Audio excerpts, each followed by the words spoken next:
And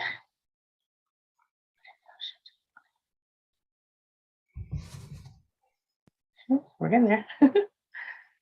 Okay, and I believe we are, yes, we're live. Okay.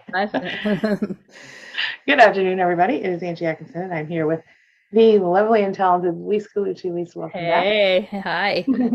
Hello. For those of you who aren't aware, LIse is she's my partner at queenbeing.com. We have, we both have, I'm just stumbling. We're both coaches, certified life coaches, narcissistic abuse recovery experts, etc. All right. So if you haven't met LIse yet, here she is. You're going to love her. All right. Hey, everybody. I see people popping in. There she is, and at the top of the chat there, if you guys want to grab her information. All right. And also one of our mod squatters, Simmering, will leave her information in the chat as well as we go. All right. So we have a very interesting topic today. We're going to talk about narcissists who stir the pot in groups. Oh, yeah. Right? So what does that mean, LIse? What are we talking about? Oh, just making waves, making trouble, stirring up people's emotions and people's reactions to things, throwing negative things in that aren't actually there. So like creating problems so that they can sweep in and either fix the problems or sit back and watch and soak up the supply from creating the problems. Exactly. And why would they want to fix the problems? For supply. So, yeah. Right. And sometimes the problems come from, they seem it's very subtle. Like they'll have a big problem in their life and they will bring it to a meeting, or they will have a problem with somebody they're working with, and they will actively smear campaign, but among other things. It's a situation where you have difficult interactions, and they seem very often like a perfectly nice person to most people, right? But then those people who catch things, right? They catch things. So yeah. So right, they can look innocent, and they play the victim if they get caught in any way, often. Yes. Yeah. And we often find that this is so weird. I can't find my Zoom thing here. Anyway, we often find that, it's there we go. Okay. That it's someone who has, okay, how do we, these are the types of people who will they'll do a coup, sort of. Right. They'll take over. Oh, yeah. Yeah. Right. Trying to, undermine management, undermine anyone who's in charge or who's, yes, you know what I'm saying. They're just trying to undermine, if it's a work thing, and if it's not a work thing, then they're undermining the structure as it is in place. Yes. So usually they'll come into an already established situation, right? Here's a really good example. When we first started the Queen Being group, it's been 5 years, 6 years, I think. 5 years. More than that. Because got to remember, 2 years have been like erased from all of our memories from this COVID lockdown life. Right? I swear, nobody's like, wait, it's 2020. No, it's actually not. Anyway. Yeah. Oh, you know what? You're right, because it was like 2014, I think. Yeah. Wow. Okay. Okay. So when we first started the support groups, it was around that time, and we had just a few moderators, admin people on the Facebook group, and this person definitely isn't listening to this stream right now because we don't talk to them anymore. But we'll just keep it, general. We're not going to talk. Right. Okay. So this person came in, and we thought, what a great, addition to the group. The group was a lot smaller back then, and they seemed just ideal. And then over time, we started to notice if we'd ever have a meeting, or we'd ever have like even a thread where we were asking questions, or it would just within the private admin group, they would actively just kind of turn the attention back to themselves. And then we saw them, you know who I'm talking about, don't you, LIse? Yeah. Okay. We saw this person coaching in the groups. Oh, yeah. They were not a coach. They were still actively saying they were going through the abuse, as a matter of fact. And so we didn't understand that particular person. What are some of the things that we dealt with that person, LIse, as an example? Trying to remember. I'm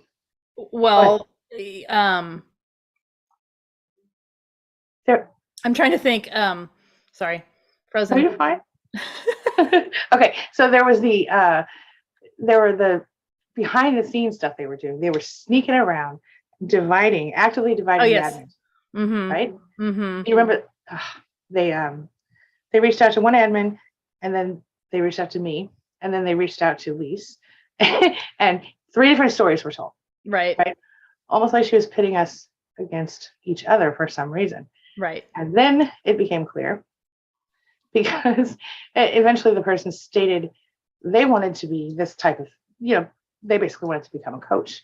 Right. And at the time, I think it was right around the same time that you became a coach, or right before, because LIse was in coach school at that time, finishing up her certs, I think, right? Mm-hmm. I think so. Yeah, I think so. Or had just finished or whatever. Just but finished. Yeah. Yeah. And so basically they wanted LIse's job or whatever. Anyway. Right. They wanted to insert themselves between what was happening with me, what the other person, and Angie. And so it's like this, let's just tear it down and attack. Yeah, there's this attacking, and on the surface it's like, oh, here's this nice person, but then there's this underhanded behavior that started screaming of narcissism after a while. Mm-hmm. Yeah. And so eventually we parted ways. Right. But it was just this, we sort of had to revamp everything, not revamp, what is it? Find our center again after the person left, because they did so much damage. Oh, and then on top of this, we found out that this person was private messaging and basically doing coaching with people through private messages when they were not qualified to do so. Right. So out they went, because that's a big, our integrity of what we're doing has to be intact. So right. And we are really careful with who we, if you're like, if somebody who is under our brand, we wouldn't want them to do something that would, as a member of our group, we wouldn't want them hurting a person. And you can hurt a person by giving them wrong information or approaching them the wrong way. So, yeah. Right. Okay. Yeah. I've also had in other situations in life, is reminding me of being in a group of people and also having someone try and come between myself and the person that was in charge, so to speak, in the sense of like, all I wanted was business information. This was a work environment. Like, all I wanted was to talk to the management person about work. And this other person was so threatened by my presence at work that they wouldn't let me have access to. So then work was not as effective and not as productive because I couldn't get the information I needed. And also then the dynamic between myself and the manager was tense. Yes. Not really tense, but like perceived as tense, because this person was adding tension to the situation. Yes. And it was their own fear, jealousy, whatever, of wanting whatever it was they wanted and just stirring the pot in order to keep the power in their hands, because they wanted to be the only person with access to that manager. Right. And that was what they saw as like, gatekeeping, right? It's gatekeeping. Yeah. And that person was highly toxic and highly, I would assume, narcissistic. So yeah. Yeah. And that's the thing. I think, and in a related similar situation, even within families, like I'm not going to go, I'll just say this, someone I know, their family, someone who is not me, anyway, their extended family began to, like, there were rumors in the family, right? Oh, here, even like there was, this happens in a lot, I'll just say this happens in a lot of families. There's one person that seems to be holding everything together. And then that person dies. And so, because it's grandma or grandpa or somebody, somebody who's sort of the matriarch or patriarch of the family, they pass away, and all of a sudden everything goes crazy. And when this happens, you see smear campaigns within the family. You see fights that should have, happened 10 years ago start to happen now, or shouldn't have happened. But my point. People betray each other. It's a ridiculous mess. And so, on the same token, as you were talking about, there was this similar situation at a previous job I had, where the manager was being told one thing and the employee is being told another thing, and the person in the middle was exactly like the person you mentioned, trying to keep them separate, and they were divisive. They were actively trying Yeah. to divide. Yeah. That's a And good that's, word. The divisiveness of these people. yes, Yeah.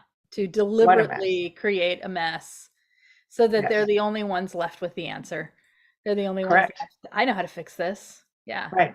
Yeah. And Peggy, yes, that could definitely be considered a sort of a covert stirrer as opposed to the overt one you were talking about.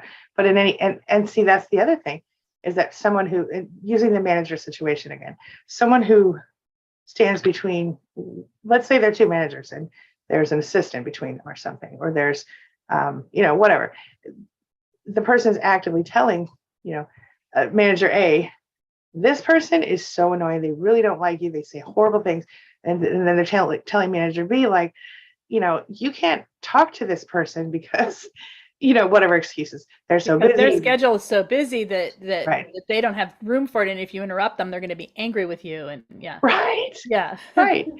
And that's the leverage, isn't it? In that case, that person being in charge of the schedule becomes, yeah. They have the power. So right, basically these people find a place to have power, and then they hold that power and start wielding it. Yeah. Inappropriately. Yeah. Mm-hmm. Yeah. And divisively is a better word. Yes. Mm-hmm. Yeah. Because that's what it's about. Right. Okay. We have, who is this person? Hold on. I see somebody in the chat. I'm trying to see if I can. Okay. Jeffrey's asking, saying there is no point for couples counseling with narcissists. No.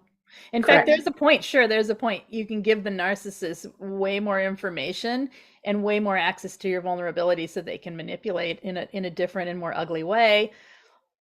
There's no point for healing. No, it's we both have videos on that. It is a dangerous place to be.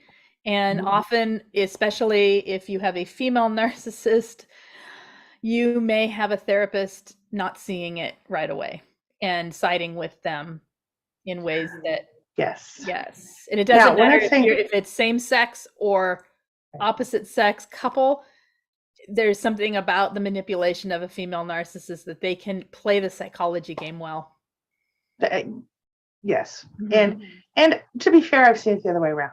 Oh, that's well, where you know what I mean? Mm-hmm. Where the male, and a lot of time when it's in either situation, really, it is a certain amount of the victim or the non-narcissist in the relationship. I hate the word victim, but it is what it is, right? Mm-hmm. They are sort of warned before therapy. You better not say anything about this and this and this, mm-hmm. right? And so the victim is going to be a little bit more careful and might be reactive to lies the narcissist says or misinterpretations mm-hmm. of their character or their behavior, right? Right. Because a lot of times what I see with narcissists is that you'll do something completely normal and they will go off the handle because it wasn't about them or because they felt offended by some innocent thing or the face you made was inappropriate or you didn't listen to them enough or right. Or, or they choose a word that everybody says like the. I don't like it when you say the. And then you're not allowed to say it all the that. time, and I'm offended. Yeah. Right. Right. Whatever it is. Right. So I think that's another. Yeah. Right. And they also use like healthy couples going to counseling or mm-hmm. together. You have an objective third party that relationship is respected, that you're not there to go see the therapist says. You're there to let your stuff be vulnerable. They're there to let their stuff be vulnerable. And then that therapist is there to facilitate the two of you coming together. That's healthy, right? With a narcissist, it's triangulation. Yes, they're using that other person as a point to triangulate into your relationship. And so then they throw it back. See, the therapist said, you do these things, blah, blah, blah. Well, they mm-hmm. said, you do these things too. Oh, well, I only do those things because you do these things. It's a dirty game. It really is. And it's one of those situations where you can't win. I mean, if you, okay, I went to a therapist with my ex-husband twice. And by the second visit, the therapist had pretty much figured out that at least he may not have called him a narcissist, but he did have an issue with everything he was. And he looked at me and he said, you need to leave him. And that dude, they literally, we left the office while they were cursing at each other. Okay. Wow. My ex and the therapist, it was terrible. So I never went back with him again after all that. But and then there's this situation, because then there's the situation where they actively try to manipulate the therapist into, they basically, like you said, triangulation. They use the therapist against you. They might be super smart. They've done their research. They know exactly what to say. I unfortunately have worked with several family members and spouses and et cetera of therapists. One person who just sort of a friend of a therapist who is a narcissist, and who are narcissists. So just because someone's a therapist doesn't mean they're a nice person. No, no, yeah, or any job, right? Like there's, yeah. I hope that helps, Jeffrey. Yeah. Oh, Peggy says to you, LIse, that your video was great on this topic. Oh, good. Yeah, on the topic, on the original topic of stirring the pot. Yes, thank you. Yeah, I did that yesterday, and that's what led us here today, because we're there's a lot more to say. Let's go. Yeah, and it's always good to get the community's feedback here, because we think it is, and it's good to talk it with, to have two people talking about it. It's super. Yeah. Carol and Tanya are going back and forth about beating somebody. I don't know where that came from. I think I missed part of that, but okay. Perfect timing be at, as this had just had.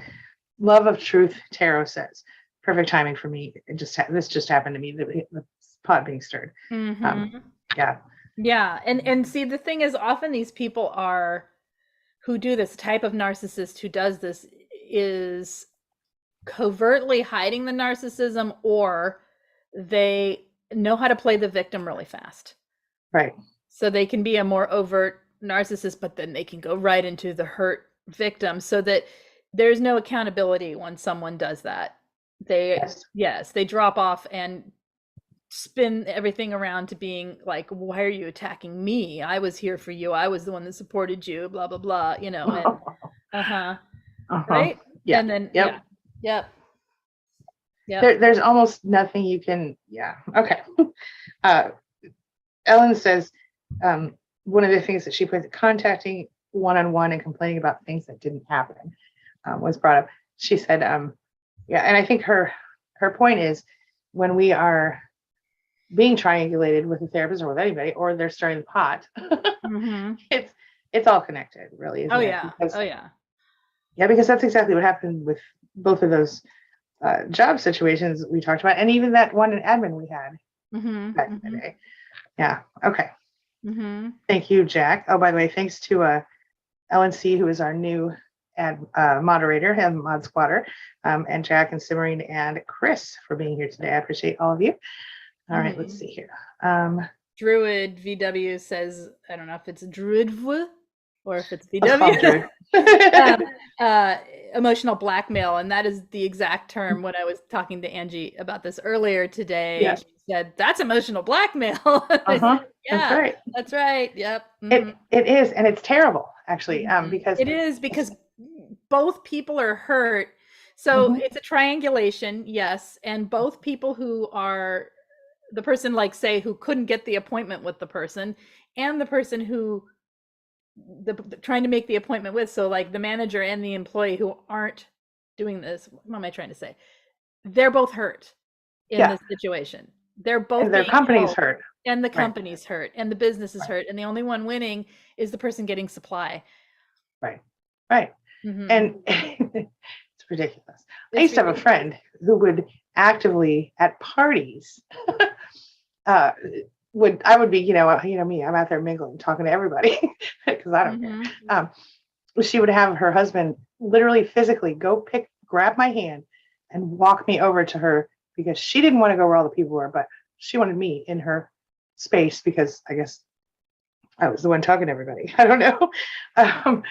It was really, really annoying. Well, they do that you and me against the world thing, and they need you to be with them, or else. Which, up to a point, is great. You and me against the world. I love that, but I want it healthy. Yes, healthy, okay, but not.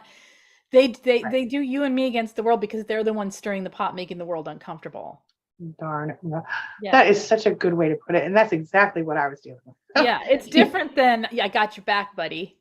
Right? Yeah. Very different. Yeah. Yeah. Because for sure, if something was going wrong for her, I would have gone and checked, and I would have gotten back there eventually. But, the extroverted side of me enjoys mingling. I don't like Well, to and just that's stand in healthy one at a place. party to engage with people. Right.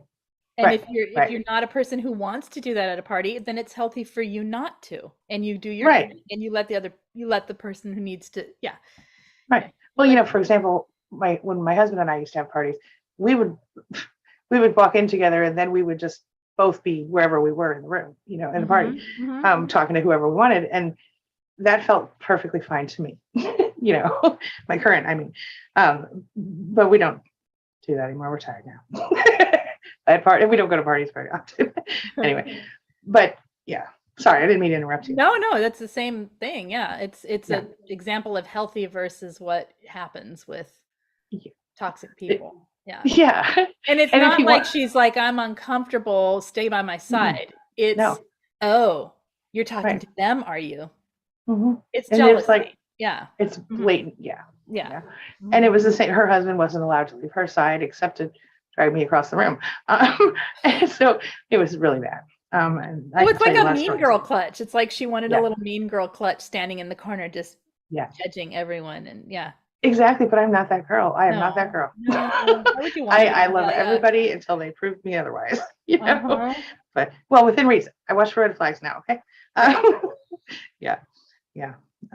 Okay. Jack says to you, yes, I have dealt with this sort of scenario before this community. It is ugly.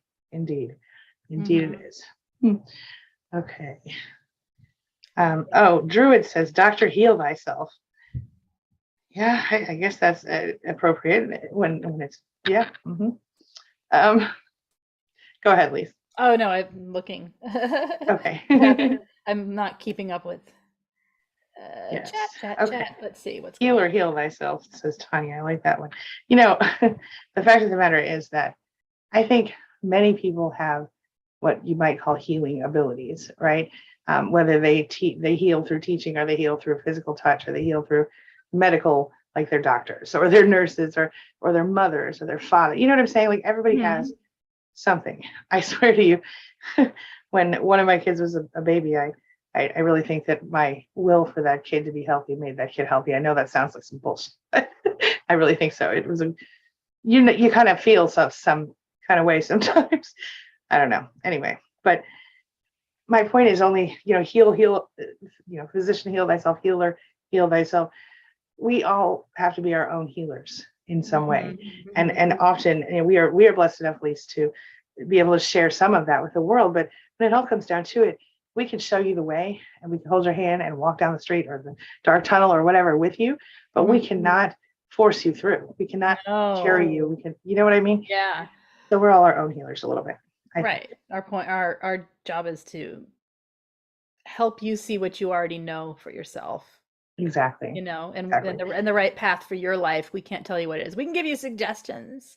Right. we can get bossy now and then, but but mostly especially you. No, I'm just kidding. Maybe mostly me. Yeah. but we can. But it's to help you see what's right for you, because we don't want to control you. Right. We have no desire. That'd be really hard and exhausting. Anyway, yeah.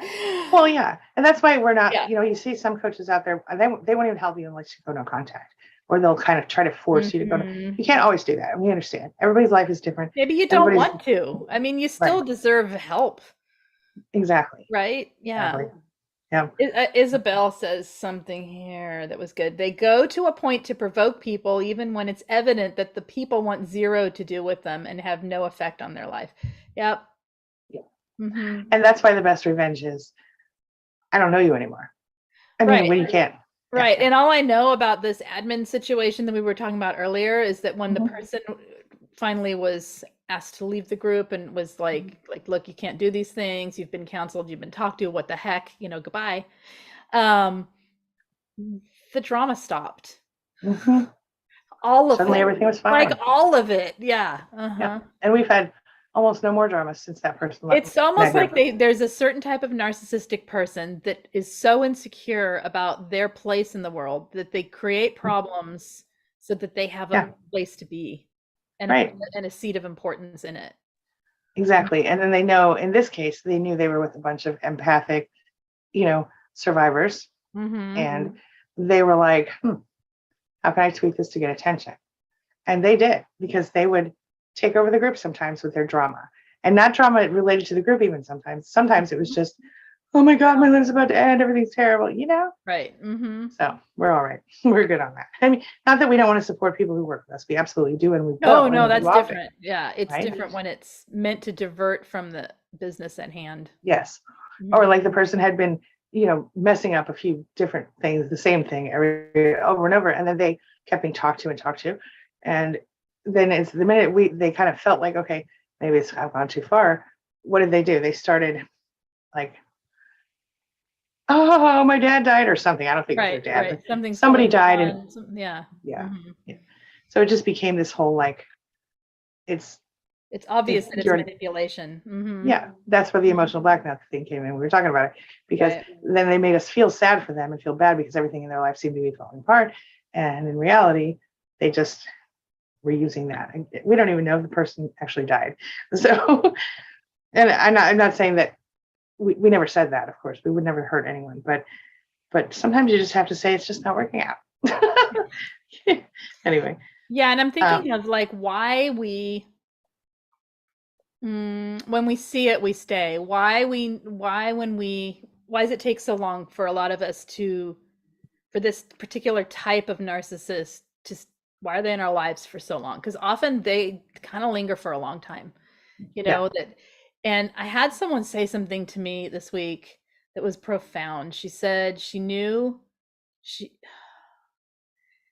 needed a villain in her life because of the way she was raised, in order for her to heal that part of herself that felt like a victim to that villain. I can kind of see that in a way, actually. Yeah.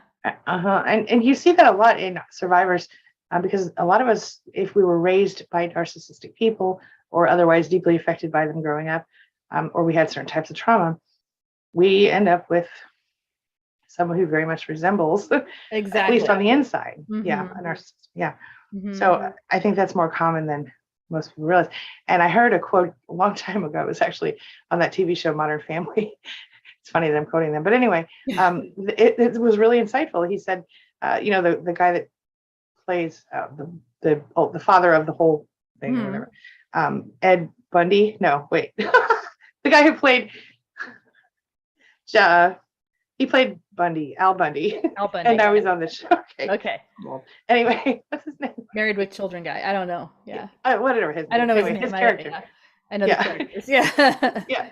His character said something to his wife or one of his kids or something about how we spend our lives, we go through this trauma as children and then we move on, we think it's over, but really we're walking around in the world looking for people who can help us, or who, essentially he was saying that, like, if you were raised by this type of person, then you're always going to look for that type of person because you want to resolve the issue that you never resolved in childhood. And it was a lot more eloquent than that, but I think about it all the time. No, it's true.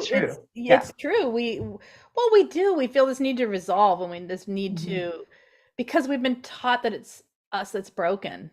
Yes. So we're like, well, then I better fix that. I better heal that, instead of I better heal that. And healing that means getting away from it. Not staying in it. Yep, for sure. And then, now Druid, I'm gonna bring this. Druid says the clinicians got it all wrong. There is no physical solution to this strictly spiritual issue. It's not an affliction or disorder. It's a conscious choice to do evil and enjoy it. Okay, I think up to a point, I don't. Okay. I have had someone explain to me why they believe that narcissists are demons. And even though I don't believe in demons per se, I do see why they feel that way. And it does make sense to me, that concept and that idea. However, from a psychological standpoint, you can very clearly look at a narcissist if you can find out their history. And you can pinpoint the places where they shifted and became toxic. You are not born most of the time a narcissist. And I do believe that it is a conscious choice to be an asshole, pardon me, Mhm. to be disrespectful to people who are closest to you sometimes, not all the time. I think there are some who are, I want to say lower on the spectrum, who just are almost acting out of habit, is like this is the only way they knew how to get attention. For example, my sister has a little one or I think 1.5-year-old boy, almost 2 now, and then she has a almost 6-year-old daughter. I might be getting the age a little off as my stepsister or half sister, but anyway, her daughter was being terrible, and she couldn't figure out why. So she called me. We got myself and the daughter on the phone. I did some talking, asked sister some questions, and anyway, what I figured out was that her daughter kept talking like a baby talk. And I realized what's happening is that her daughter's doing that because she sees her brother getting all this attention, baby talk. And so she's acting like she's a little baby, even though she's in like kindergarten or first grade and like is learning to read and stuff. You know what I mean? And so I explained to my sister, well, you need to recognize her. She's a big girl now, and then let her do big girl things that brothers can't do yet, blah, blah, blah. Anyway, long story short, it was a matter of she wasn't getting the attention that she wanted. And so she acted just like the baby, And so I think that's more common than most. And again, and most moms might be able to figure that out if they tried, right? But my sister didn't see it because all she saw was that the kid was being terrible, right? And she was driving her crazy. She was like, it was really right. bad. She was too close. Right. And so the point is that the way that little girl was acting, it is kind of how a narcissist will act if they don't get the attention they want. But she's a little girl, and that's normal, right? As long as you nip it in the bud. Right. And that's why we teach, have empathy for others, have empathy for yourself, state your needs in a way that is more healthy, and then maybe there can be some change. Yeah. Right. But let's say that little girl does not, she doesn't get the redirection at this point. And so then if this happened, and then she might grow up to be a narcissist, and that might be because she felt ignored or she felt unseen or whatever. And that, let's say it can, I'm not saying it's the case, but if it did continue that in that direction, she might be in a bad way. You know what I mean?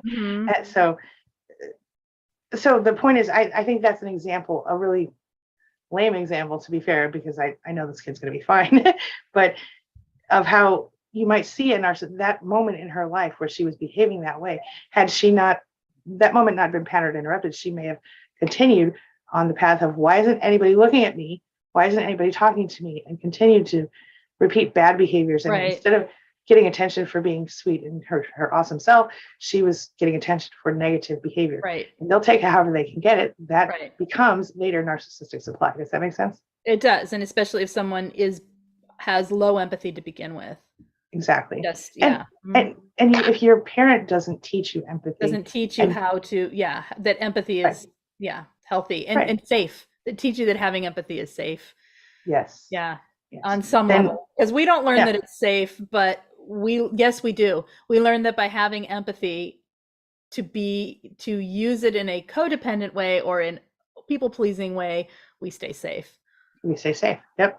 But then they don't learn that. They learn that they need to be seen. They get their way, or they get attention in some way. Yeah. Yes. And they will do it however they have to do it, which is why narcissists. And so this empathy typically starts naturally anywhere from a year old, less than a year old in some cases. So I remember my daughter at 10 months old, I was crying and she came up and put her little hand on my hand and patted it. It was so cute. But anyway, but empathy is a thing that varies. But by the age of 2, most kids usually recognize they're not the center of the world. Narcissists never do. You know what I mean?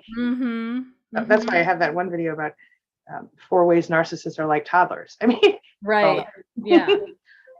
We have a bunch of questions here. You want me to blast you? Okay. Is there a way to heal and stay in the situation? I'm going to say there's a way to heal parts, I'd say, but there's not a way to have your full potential of your full life. If you always have a negative, toxic person around, is going to be tampered and like covered over by that toxicity. That's to me, the way to be the best you can, to heal the best you can, is to have a separate life from them within the relationship. So you don't share the good things, you don't share the bad things. You basically are distant and emotionally distant from them, but you have people you do trust and can trust and have happiness with and joys outside of that relationship. And I'm not saying cheat or like be deceptive. I'm just saying you have friendships, you have connections, your life is fulfilling outside of that. Yes. And you basically cannot count on the narcissist for your emotional support or any sort of, selfless act. Yeah. You give up your expectations of that relationship being anything you needed, and you let them be who they are. It's hard. It's not something I'd wish on someone. No. And if there's any way around it, I would advise it. But I understand, because there are so many situations. Yeah. And we can teach you things about how to manage them. But I'm telling you, you will be exhausted if you do this for very long. You know what I mean? And you can't gray rock forever without it affecting how your emotions. And so by shutting down your emotions to gray rock, you're doing like a disassociative maneuver intentionally. Right. You don't even realize it at first. You don't realize it at first. But then your happiness shuts off, and your thrills shut off, and your excitement shuts off. It's not just your feelings of like the bad things happening. Everything starts to shut off. You get numb. That's right. Yeah. I personally did it. I was super psyched when I first realized back in the day that if I just kind of went off in my head to my happy place, I used to call it, that I didn't have to hear every cruel word. And I could still be sitting there pretending to look and listen, but not listening. And that evolved into major dissociation. Now, I will tell you this. I did not know I was doing gray rock at that time. I just knew that I was choosing to not, react, to stay as calm as I could, because any reaction from me would mean more abuse. You know what I mean? There was no such thing as gray rock, as far as I'm aware back then. Right.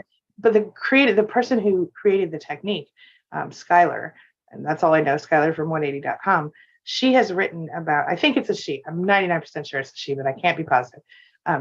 But Skylar has written about how people actively, what's the word I'm looking for? Oh, when she's not happy about the fact that I've said it many times, that I believe that gray rock can lead to dissociation, but I've experienced it. Oh, and I was it actively absolutely does. Yeah. Yeah. And it still does. Today, if I feel super stressed, I'll go blank, and I'll have. Oh, heck yeah. That's the first line of defense when I'm triggered. Yeah. Like I mentally step away. Yeah, I step away. I'm done. Yeah. Yeah. And then it doesn't hurt and it doesn't feel good, and I don't like that place. So yeah. Right. Exactly. Yeah. So do we? Oh, I see now. Let's see. Okay. There's another question here of how to handle a smear campaign. Okay. I'll tell you my part of it. This is the way I see it. A smear. I'm probably actively being smear campaigned, but I don't know because I don't pay attention. Here we go. There we go. That's one way to handle it. What I do is if somebody asks me about it, I will tell them my truth as I understand it, and then I'll tell them one time. If they go, I think you're lying, or are you sure? Or they actively show me that they are not believing me, and I think there's someone that should be on my side, then, which you know who your people are, right? I don't have very many people anymore, but that's okay. I have people, but not inner circle people very much. Yeah. Because quality over quantity, right? But there's some kind of a thing here. Hold on. Smiley G sent a sticker. Thank you, Smiley. I appreciate you. Yeah, that's pretty cool. I forgot about these new stickers they have. Anyway, sorry. Okay, so what did I say? That you don't have a lot of people in your inner circle. Because yeah.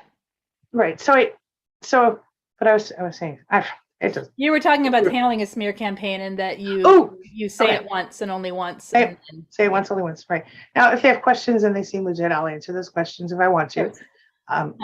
But if they don't believe me, I just go, well, if you knew me, then you would know I would or wouldn't do whatever they say, and then that's it. And then I will emotionally step back from that person and wait and move on with my life and deal with whoever else I have to deal with. Because if that person learns the truth and reaches out to me, then okay, we can talk about it. Otherwise, I'm not going to reach out to them, and I'm not going to actively pursue or even allow them in my space until I feel safe or that thing has blown over or whatever. At this point, I don't bother myself with things that people can't, or it's just none of their business or their stuff is none of my business. I stay out of things that aren't directly affecting, I don't know. Lise, what are your thoughts? Right. Yeah, yeah, exactly. It's sort of like choosing your influences. If someone is going to believe that and they're going to go on and on, or if they're smearing, let them, I just say, go ahead. Right. You know, I don't have a need to be, to prove myself to people who are forcing me to prove myself. Right. Does that make sense? Yeah. Yes. And it's different. I know how hard this is. I know that when you're talking about, like, from where I sit, I'm kind of like, I don't have a whole lot of people to smear to, so go for it. You know, that, Right. you know, in my inner circle, as Angie's saying. But if Right. you are a person who does have a lot of friends and who is in a social group or is in like a church group or anything where you have a social circle or multiple social circles, I know how hard this is because you're being smeared to people. Your business is being aired to people who shouldn't have that information because it's too personal, and you do feel the need to defend yourself. So I think, like Angie said, you just step back and stay calm. You, of course, you can show that you're upset about it. I mean, in it to a degree, but stay calm and just be like, yeah, I don't, you know, if you know me, you know my history. You know who I am. Right. You know who I am. Make your own judgment. Right.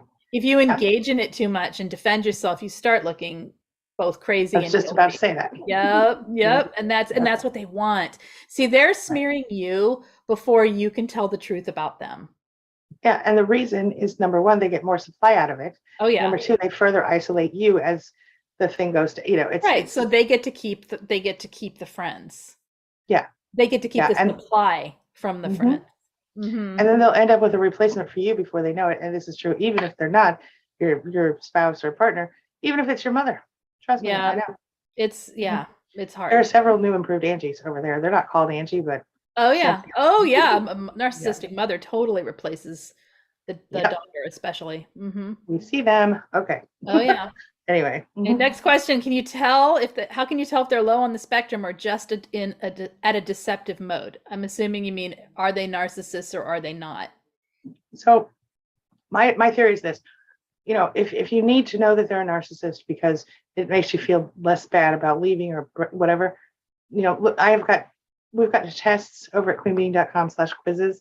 There are several different things you can do there that will help you kind of get an idea of what you're dealing with. But I don't think it matters. Here's why.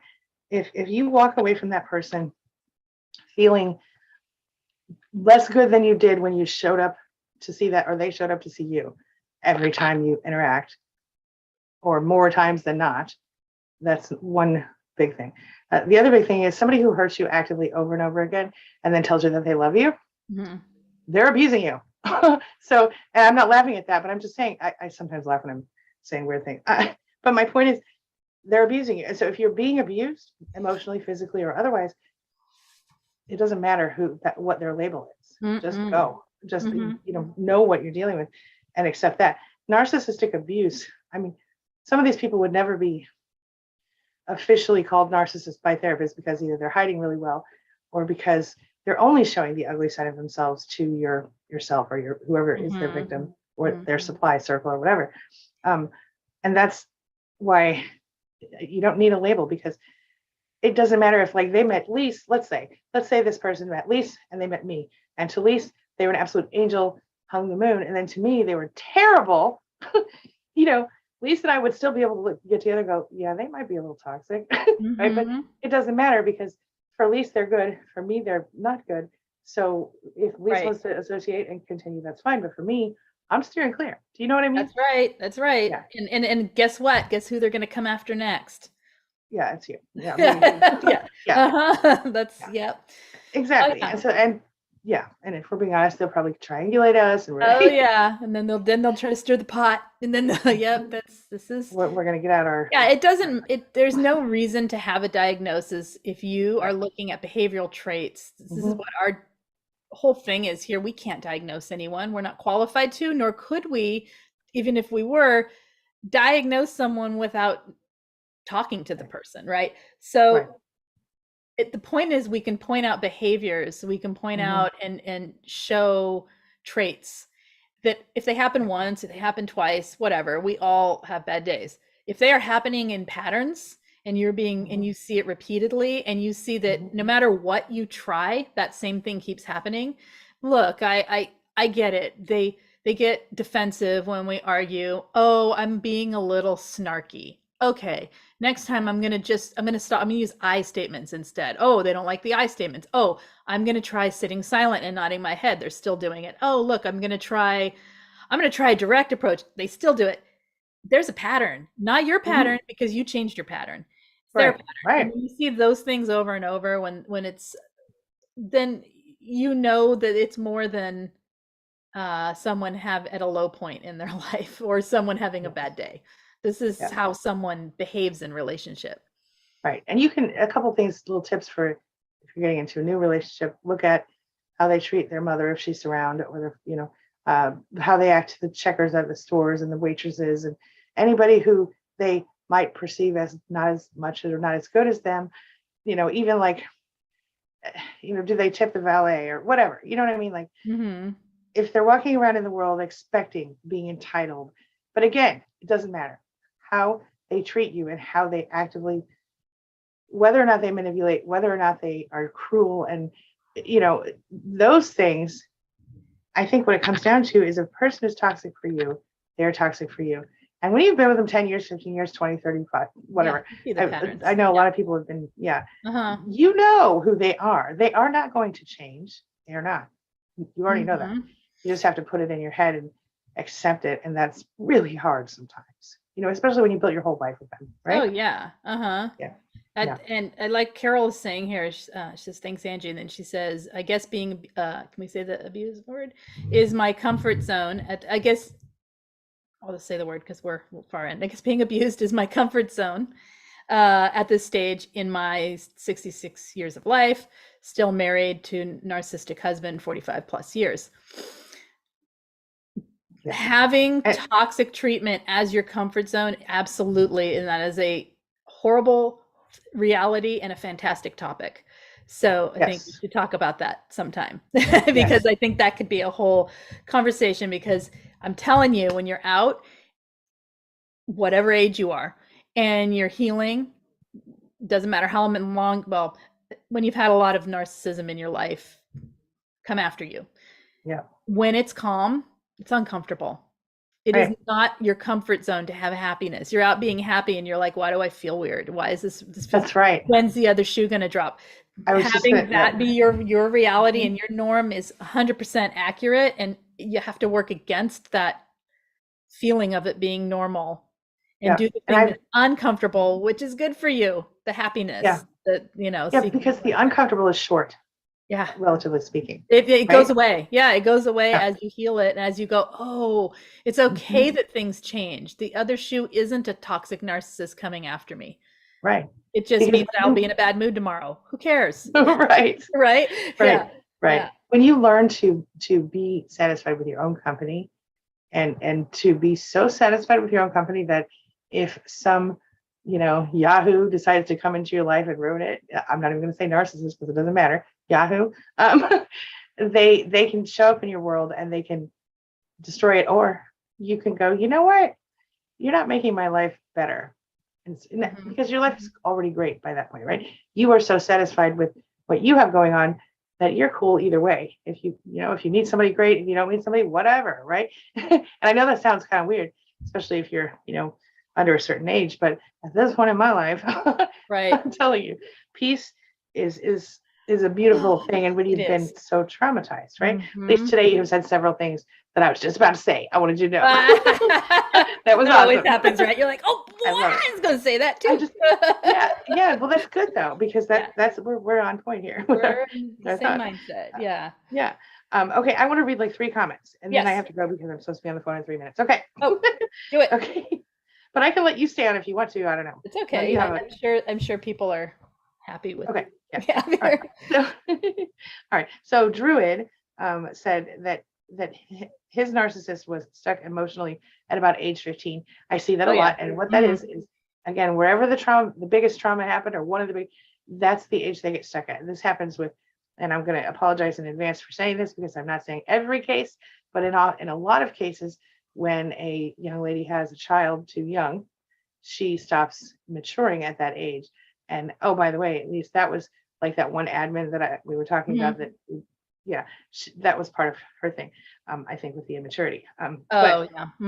Yeah. And so there's that type of, and it does literally, it like, you don't even think about it because sometimes they're like, 50, 60, 70 years old. But if you sit down and you take what you think outside of your head and you look at, that sounded weird, and you look at exactly their behaviors, you'll go, holy crap, they're like a toddler or a 12-year-old. You'll see it. Okay. Oh yeah, you see it. Yeah, it's like the first major narcissistic injury, and also perhaps a trauma. Like it's, instead of taking a trauma as like, oh my gosh, I need to heal from this, they take the trauma as like, now I'm against everybody else because of it. Or a badge of honor or whatever. Badge of honor. Yeah. Yeah. And this is why a lot of, not all again, but many of us who have had narcissistic mothers, sometimes they were very young mothers, and the ones who weren't very young mothers, they're a little different, equally toxic and horrible, but a little different, Oh yeah, definitely. Isabel says, I went no contact with this whole family early in the relationship because they were obviously toxic and they were shocked and didn't know what to do. Good for you. Okay, so that says to me that Isabel has a lot more self-confidence than I did early in my relationship. Good for you.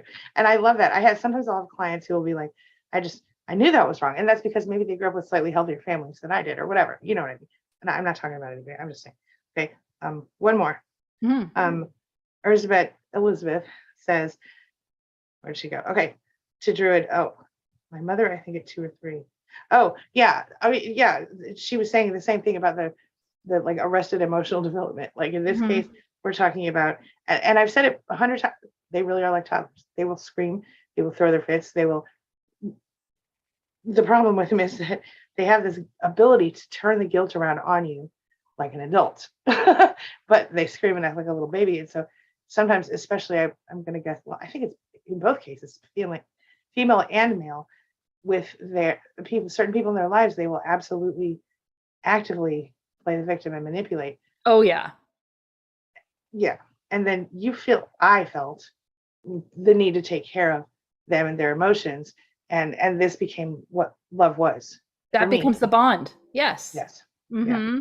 And that's hard to let go of, because as an empathic person, you think they don't have anyone. They only have me. Right. I'm here. Without me, they can't survive, sort of, you know. Exactly. And then in some cases, when you do walk away, they do wither, but that's not your problem. And you can't continue to live for someone else, especially, I mean, obviously for me, I put a lot of attention and time into my kids because I love my kids, but I don't do it out of obligation as much as I do it because they're pretty cool now, because now they're older, you know. But I think mothers who are, we need to wrap up. Okay. I don't want to keep talking. Oh, wait. Oh, okay. I'm going to say our word, dwarf, because I choose not to say that word on. Oh, no. Hold on. I can say it. Nope, I can't say it. Says, I know someone who just abandoned her children and left them with their father to bounce around from house to house with various men. And so sad, running away from herself. And that right there is a perfect example of a very toxic mother. But there's the other end of the stream. The other extreme is the helicopter mother who, I'm not saying all helicopter moms are this. I'm saying the mother who wants to not only control and dictate their child's personality and life, but who never stops, even when they're 40. Okay. Anything else for everybody, Lise? I think there's a lot going on in chat, so I'm just going to leave it right now because we got to go. But yeah.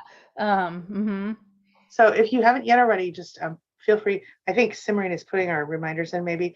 Carol is saying it's hard to not care even for toxic folks, and that she's tried to leave before, and it's the empathy that holds her back. And yeah, that takes talking through. That takes time. Yeah, the biggest and most difficult thing. It's a very You know, difficult piece, yeah, but because you're not caring for you're not having empathy for yourself when you Right. are staying in the situation that is so hard, so toxic for you. Exactly. Yeah. Mhm. So come back and see us next week. I'm working on, I want to do, at least maybe you'll do this with me. I'd like to do like kind of a, like a 2 or 3 hour at some point planned ahead session where we would just come in here and just answer questions. Just Q&As. Mm-hmm. Yeah. Q&A, just like we'll do it. We'll plan ahead and we'll talk to you guys about it. And maybe you guys could just come in and just start asking questions and we will just see where that takes us in the near future. What does that say? Hold on. Oh, Kira. Hey, Kira. She's a Spanily member for 15 months. I'm so glad that you were here with us. Thank you so much. I appreciate it. Hey, Kira. Yes. All right. So we will see you guys next week here on this channel. We will also, LIse, when's the next time you're going live over it? I'm assuming tomorrow, unless I get over there today, but I don't know what So make sure you follow Simran's instructions here on how to get in touch with LIse and how to, where to subscribe and the number to text to and everything, so that you, and of course text mine as well, and then we'll give you a text each time we're live. Yeah. And then I have a video up yesterday that is pretty much the same topic, different words. So yeah, if you need more on it, there it is. Yeah, or maybe more organized. I don't know. No, I don't know if it's more organized. It's just a different approach to talking about the same. Well, it's Then there's a lot, and I've got an old video about short condensed version. There you go. There you go. Yeah, yeah. All right. So we will see you guys soon, and thank you so much for being here with us and thank you chatting with us. Yeah. LIse, I will see you soon. All right. Have a good one. Bye. Bye. I can't find the end thing. Here it goes. I'm going, I swear. Oh my gosh. Okay. I'm just gonna try, we can't get out.